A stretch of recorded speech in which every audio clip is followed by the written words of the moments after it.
계속해서 민수기 오늘 아침 7장 말씀입니다. 민수기 7장 1절부터 11절까지 말씀입니다. 민수기 7장 1절부터 11절까지 제가 받들어 읽겠습니다. 모세가 장막 세우기를 끝내고 그것이 기름을 발라 거룩히 구별하고 또 모든 기구와 제단과 그 모든 기물에 기름을 발라 거룩히 구별한 날에 이스라엘 지휘관들 곧 그들의 조상의 가문의 우두머리들이요 그 지파의 지휘관으로서 그 계수함을 받은 자의 감독된 자들이 헌물을 드렸으니 그들이 여호와께 드리는 헌물은 덮개 있는 수레 6대와 소 12마리니 지휘관 2사람의 수레가 하나씩이요 지휘관 한 사람의 소가 1마리씩이라 그것들을 장막 앞에 드린지라. 여호와께서 모세에게 말씀하여 이르시되 그것을 그들에게서 받아 레위인에게 주어 각기 직임대로 회막 봉사에 쓰게 할지니라. 모세가 수레와 소를 받아 레위인에게 주었으니 곧 게르손 자손에게는 그들의 직임대로 수레 2과 소 4마리를 주었고 무라리 자손들에게는 그들의 직임대로 수레 4과 소 8마리를 주고 제사장 아론의 아들 이다말에게 감독하게 하였으나 고핫 자손에게는 주지 아니하였으니 그들의 성소의 직임은 그 어깨로 매는 일을 하는 까닭이었더라. 제단에 기름을 바르던 날에 지휘관들이 제단의 봉헌을 위하여 헌물을 가져다가 그 헌물을 제단 앞에 드리니라. 여호와께서 모세에게 이르시기를 지휘관들은 하루 한 사람씩 제단에 봉헌물을 드릴지니라 하셨더라. 아멘.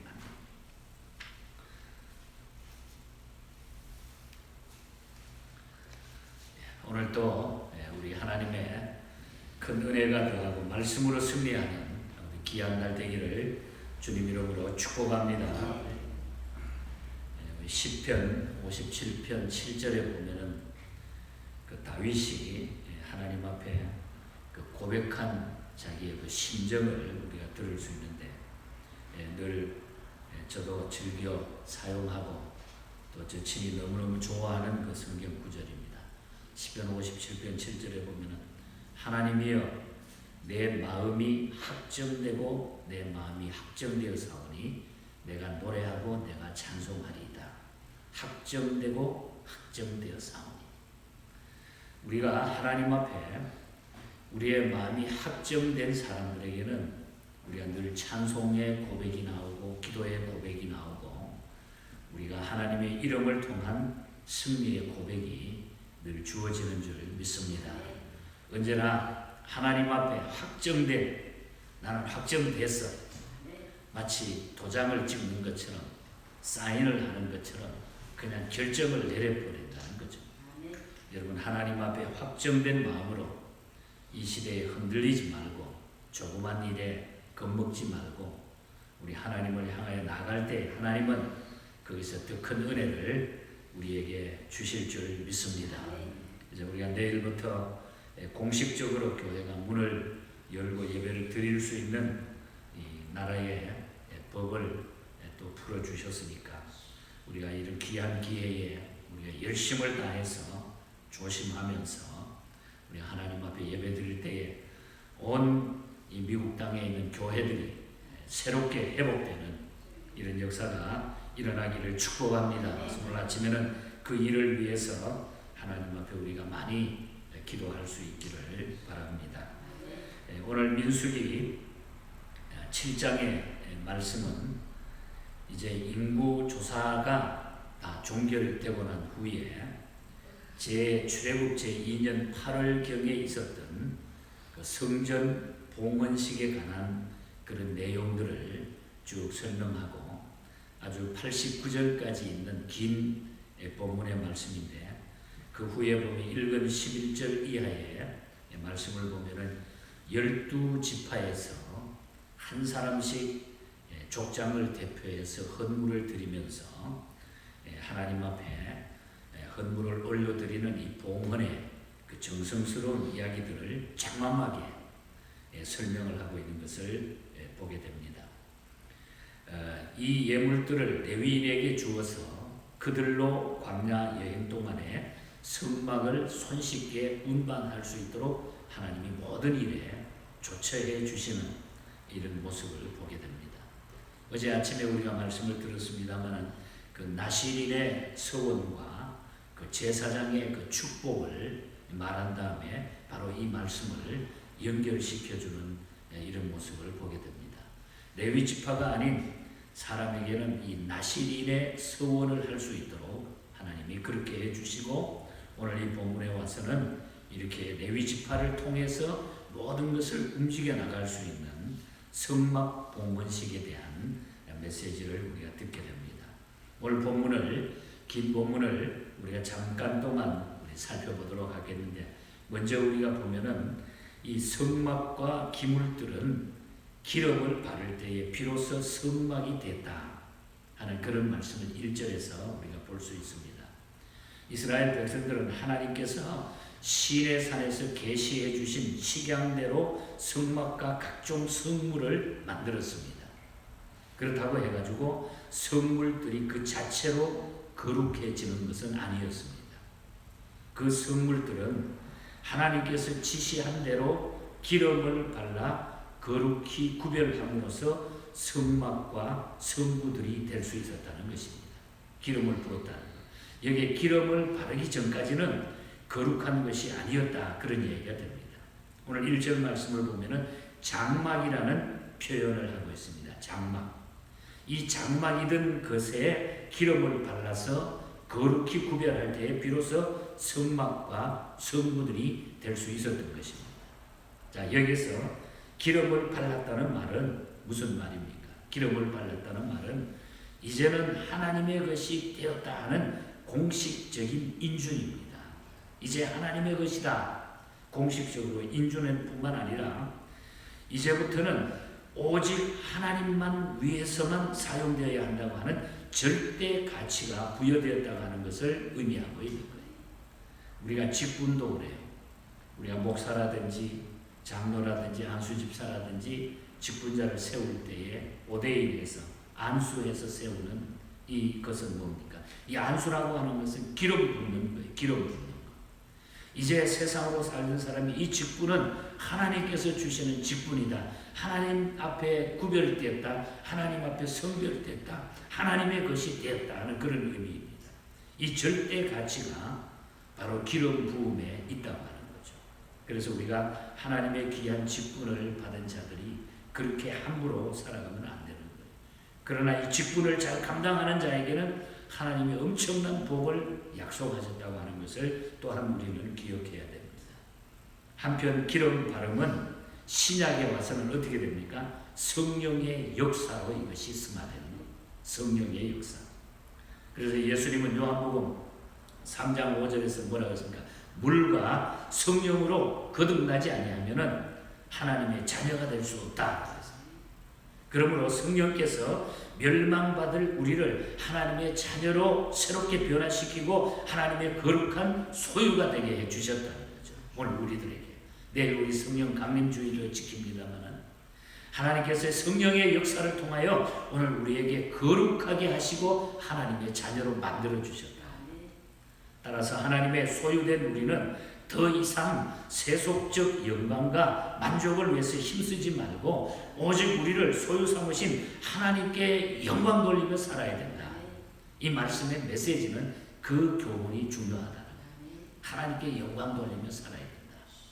그래서 바울은 그렇게 고백했습니다. 나는 사나 죽으나 하나님의 것이다. 사나 죽으나 하나님의 것이다. 먹고 입고 사는 모든 것을 하나님께 영광 돌리며 살아야 된다고 바울은 고백하고 있습니다. 그래서 오늘 우리 인생의 주인 되시는 하나님 앞에 사나 죽으나 우리는 주의 것입니다. 하나님의 것입니다. 이렇게 고백하고 우리 인생길을 걷는 자들에게는 날마다 하나님의 역사와 영광이 드러나게 되어 있습니다. 승리하게 되어 있습니다. 이 믿음으로 살아가시기를 주님 이름으로 축복합니다. 이미 그런 각오가 우리에게 있지만은 다시 한번 그런 마음을 우리가 어려운 시대에 해볼게요. 그 다음에 우리가 다음 두 번째로 생각을 해보고 싶은 것은 거룩하게 구별된 성막에 나오는 자는 예물을 반드시 준비하도록 그렇게 만들었어요. 예물을 준비했다. 2절에 보면 성막이 기름 발라 구별이 거룩히 구별되자 각 지파의 족장들은 이제 성막 완공을 기뻐하면서 하나님께 자원하는 심정으로 예물을 준비해가지고 차례대로 드리는 겁니다.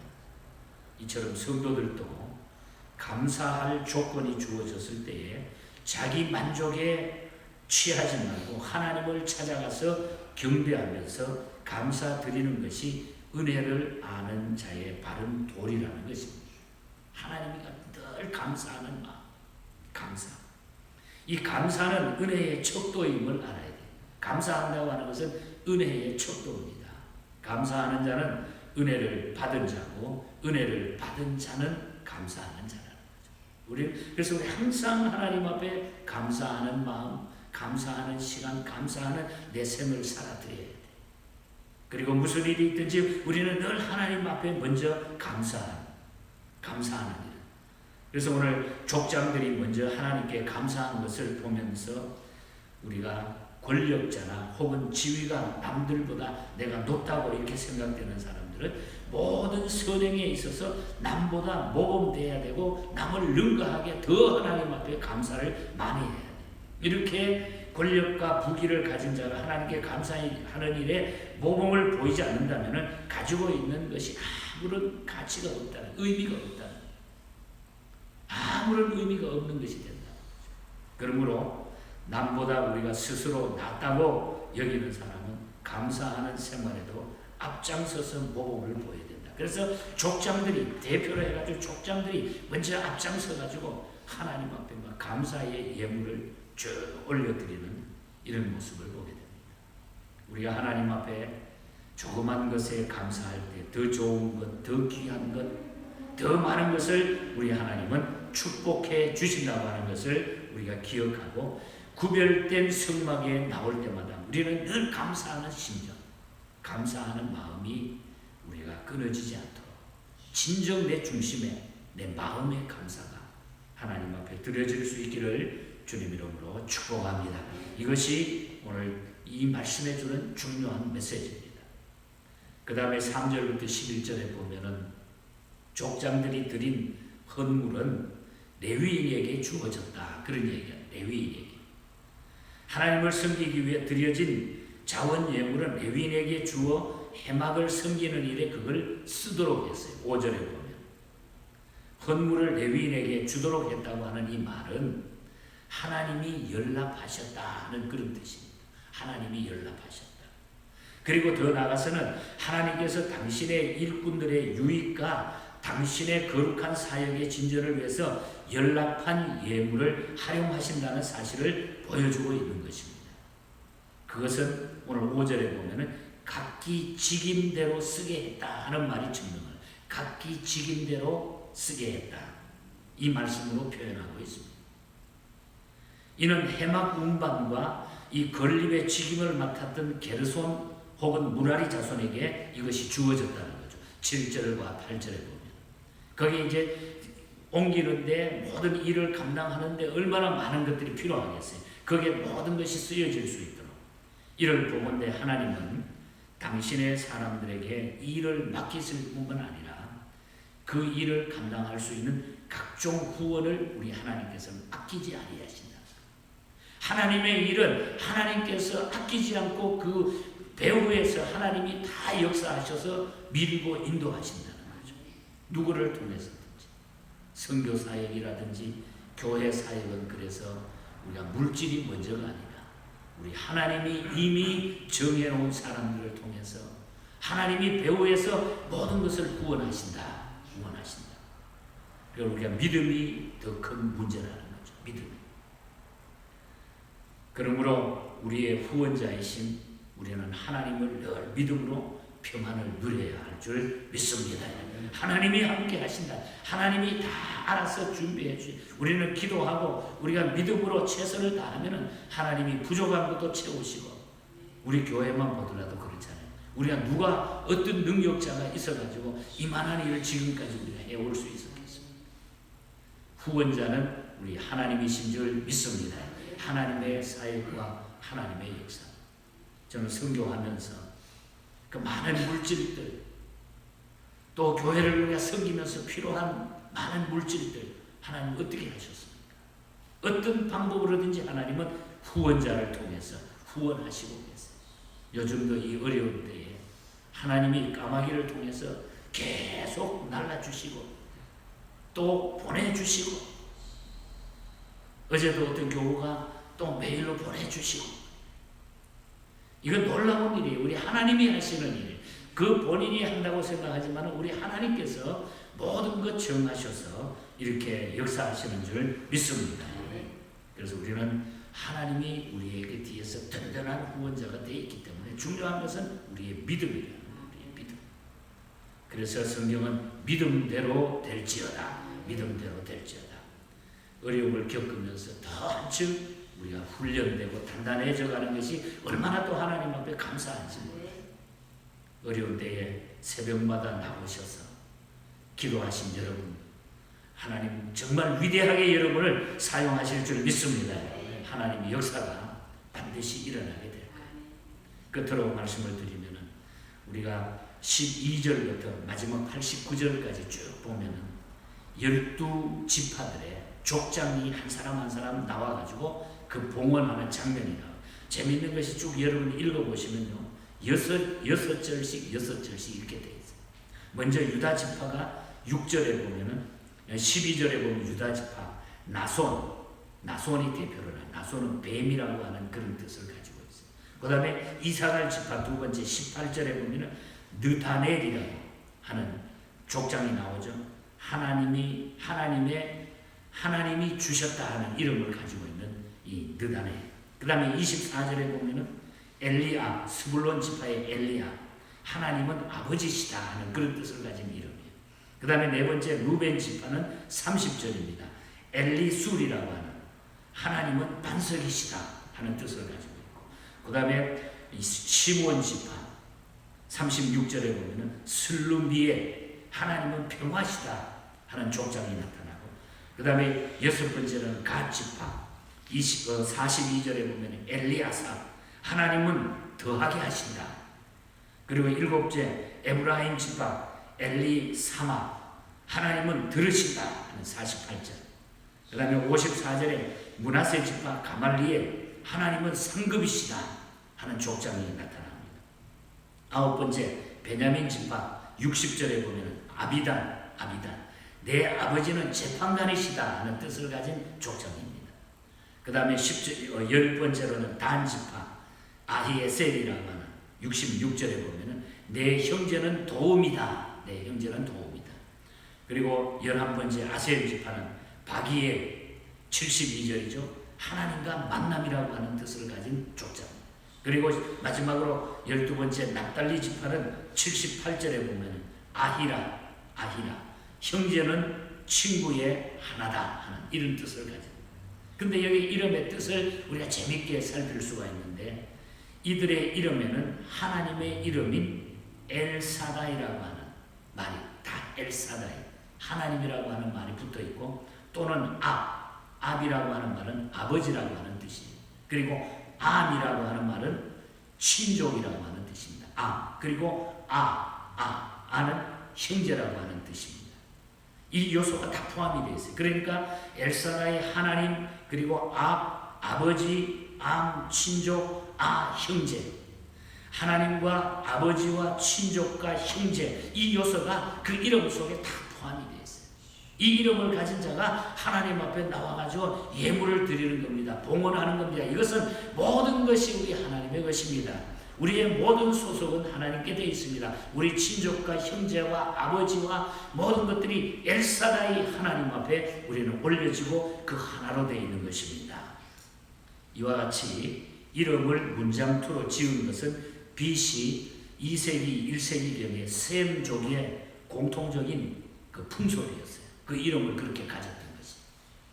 여러분, 하나님께서는 이름까지 신경 쓰셔가지고 하나님의 역사를 만들어 나갔다는 거죠.